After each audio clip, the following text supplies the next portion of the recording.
오늘 새벽에도 하나님의 은혜가 저와 여러분에게 함께하기를 기원합니다. 오늘은 세 가지 말씀입니다. 첫째는 12제자에게 권능을 주시고 사역하게 하신 일입니다. 둘째는 세례 요한을 죽인 헤롯의 이야기입니다. 그리고 마지막 셋째는 오병이어 사건입니다. 먼저 12제자에게 권능을 주시고 사역하게 하신 일입니다. 1절 말씀 보시면 예수께서 12제자를 불러 모으사 모든 귀신을 제어하며 병을 고치는 능력과 권위를 주시고 하나님의 나라를 전파하며 앓는 자를 고치게 하려고 내보내시며 예수님께서 12제자를 보내십니다. 복음을 전하게 하기 위해서입니다. 그러면서 귀신을 제어하는 능력과 병 고치는 능력과 권위를 주셨습니다. 3절에 이르시되 여행을 위하여 아무것도 가지지 말라. 지팡이나 배낭이나 양식이나 돈이나 두벌옷을 가지지 말며 어느 집에 들어가든지 거기서 머물다가 거기서 떠나라. 이것은 복음을 받는 사람이 복음을 전하는 사람을 섬겨야 한다는 것을 전제로 말씀하신 것입니다. 그래서 나중에 사도 바울이 이 말씀을 따라서 사역자가 사례비를 받는 것이 합당하다고 한 것입니다. 그리고 5절에 누구든지 너희를 영접하지 아니하거든 그 성에서 떠날 때 너희 발에서 먼지를 떨어버려 그들에게 증거를 삼으라 하시니 영접하지 않고 복음을 거부하는 사람에게서는 미련 갖지 말고 미련 없이 떠나라고 하신 겁니다. 예수님께서는 제자들에게 이렇게 어떻게 사역해야 하는지를 가르쳐 주셨습니다. 6절에 제자들이 나가 각 마을에 두루다니며 곳곳에 복음을 전하며 병을 고치더라. 이 다음은 헤롯의 이야기입니다. 여기 나오는 헤롯은 대헤롯의 아들 헤롯 안디바입니다. 자기 동생 헤롯 빌립의 아내 헤로디아를 빼앗은 아주 나쁜 형입니다. 세례 요한이 이것이 잘못이다 라고 지적했다가 감옥에 갇혔습니다. 누가복음 7장에서 세례 요한이 제자들을 예수님께 보내서 했던 질문도 감옥에서 했던 질문이었습니다. 그리고 얼마 후에 헤롯의 생일날 헤로디아의 딸이 세례 요한의 목을 달라고 요청합니다. 세례 요한은 그날 죽었습니다. 오늘 헤롯의 이야기는 그 이후에 예수님의 소문을 들은 헤롯의 반응을 보여줍니다. 7절 말씀 보시면 분봉왕 헤롯이 이 모든 일을 듣고 심히 당황하니 이는 어떤 사람은 요한이 죽은 자 가운데서 살아났다고도 하며 자기가 죽인 사람이 살아났다고 하니까 당황하는 겁니다. 그리고 어떤 사람은 엘리야가 나타났다고도 하며 어떤 사람은 옛 선지자 한 사람이 다시 살아났다고도 함이라. 사람들은 예수님이 도대체 누구신지 궁금했습니다. 예수님께서 세례 요한에게서 세례를 받으셨다라는 것을 모르는 사람들은 죽은 세례 요한이 다시 살아났다고도 얘기하고 또 옛 선지자 중에 한 사람이라고도 얘기했습니다. 이것을 다르게 말하면 예수님의 정체를 아는 사람이 아무도 없었다라는 것입니다. 9절에 헤롯이 이르되 요한은 내가 목을 베었거늘 이제 이런 일이 들리니 이 사람이 누군가 하며 그를 보고자 하더라. 예수님에 대한 소문이 헤롯의 귀에도 들렸습니다. 헤롯은 예수님이 보고 싶었습니다. 구원자라서 보고 싶었던 것이 아니라 워낙 신비한 소문이 들리니까 혹시 만나면 신비한 일 뭐라도 볼 수 있을까 해서 보고 싶어 한 겁니다. 결코 구원과 관련해서 만나고 싶어 한 것은 아닙니다. 마지막 오병이어 사건입니다. 오병이어 사건은 사복음서 전체에 다 기록되어 있습니다.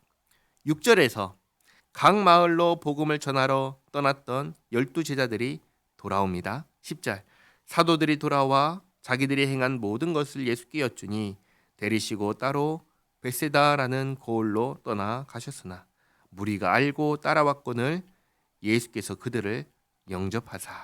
특이하게도 우리가 예수님을 영접해야 된다 생각하는데 여기서는 예수님께서 그들을 영접하셨다라고 합니다. 예수께서 그들을 영접하사 하나님 나라의 일을 이야기하시며 병 고칠 자들은 고치시더라. 날이 저물어 가매 12 사도가 나와 여짜오되 무리를 보내어 두루 마을과 촌으로 가서 유하며 먹을 것을 얻게 하소서. 우리가 있는 여기는 빈 들이니이다. 예수께서 이르시되 너희가 먹을 것을 주라 하시니 여짜오되 우리에게 떡 5개와 물고기 2마리밖에 없으니 이 모든 사람을 위하여 먹을 것을 사지 아니하고서는 할 수 없사옵나이다 하니 이는 남자가 한 5,000명 되밀어라. 지금 상황이 어떤지를 아주 구체적으로 알려줍니다. 빈들이고 남자가 5,000명이나 됩니다. 여자를 포함하면 배나 더 될 것입니다. 그리고 가지고 있는 것은 겨우 떡 5개와 물고기 2마리 뿐입니다. 상식적으로 여기 모인 사람들에게 먹을 것을 줄 수 없는 상황입니다. 그런데 예수님께서 말씀하십니다. 제자들에게 이르시되 때를 지어 한 50명씩 앉히라 하시니 제자들이 이렇게 하여 다 앉힌 후 예수께서 떡 5개와 물고기 2마리를 가지사 하늘을 우러러 축사하시고 떼어 제자들에게 주어 무리에게 나누어 주게 하시니 먹고 다 배불렀더라. 그 남은 조각을 12바구니에 거두니라. 아멘. 분명히 예수님께서 나눠주신 것은 떡 5개와 물고기 2마리입니다. 한 바구니도 채 안 되는 겁니다. 그런데 5,000명이 넘는 사람이 충분히 배부르게 먹고 12바구니나 거두었습니다. 도대체 무슨 일이 일어난 걸까요? 어떤 사람들은 이렇게 말합니다. 서로 가지고 있던 도시락을 꺼내서 나눠 먹은 거라고 이렇게 말하는 사람도 있습니다. 그러나 만약에 그럴 수 있었다면 제자들이 걱정도 안 했을 겁니다. 예수님께서도 너희가 먹을 것을 주라고 하지 않으셨을 것입니다. 그리고 혹 누가 가져왔다 하더라도 먹었잖아요. 다 먹고 그것도 배불리 먹고 12바구니나 거둘 정도로 가지고 올 수는 없는 것입니다. 그리고 요한복음을 보시면 사람들이 이 일을 보고 예수님을 왕으로 추대하려고 한다고 기록합니다. 한번 생각해 보시기 바랍니다. 사람들이 왜 예수님을 왕으로 추대하려고 했을까요? 예수님께서 그 이유를 분명하게 말씀하시는데 이 오병이어의 표적 때문이 아니라 먹고 배부르기 때문이라고 하십니다. 그러니까 실제로 먹을 것이 없었는데 예수님께서 먹을 것을 공급해 주신 것입니다. 그것도 배부르게 주신 것입니다. 12광줄이나 남게 주셨습니다. 요한복음을 보시면 이것이 표적이라고 합니다. 표적은 무엇입니까? 보고 알라는 사인, 신호입니다. 무엇을 알라는 겁니까? 이것을 행하신 이가 누구인지를 알라는 겁니다. 누가 행하셨죠? 예수님께서 행하셨습니다. 예수님은 누구십니까? 예수님은 그리스도이십니다. 예수님은 하나님의 아들이십니다. 이것을 알려주는 표적이 오병이어 표적인 것입니다. 말씀을 정리하겠습니다. 12제자들이 전한 복음의 핵심은 무엇이었죠? 하나님의 나라가 왔다는 것입니다. 그 나라를 누가 가지고 왔습니까? 예수님께서 가져오셨습니다. 그러면 누가 그 나라 하나님의 나라에 들어갑니까?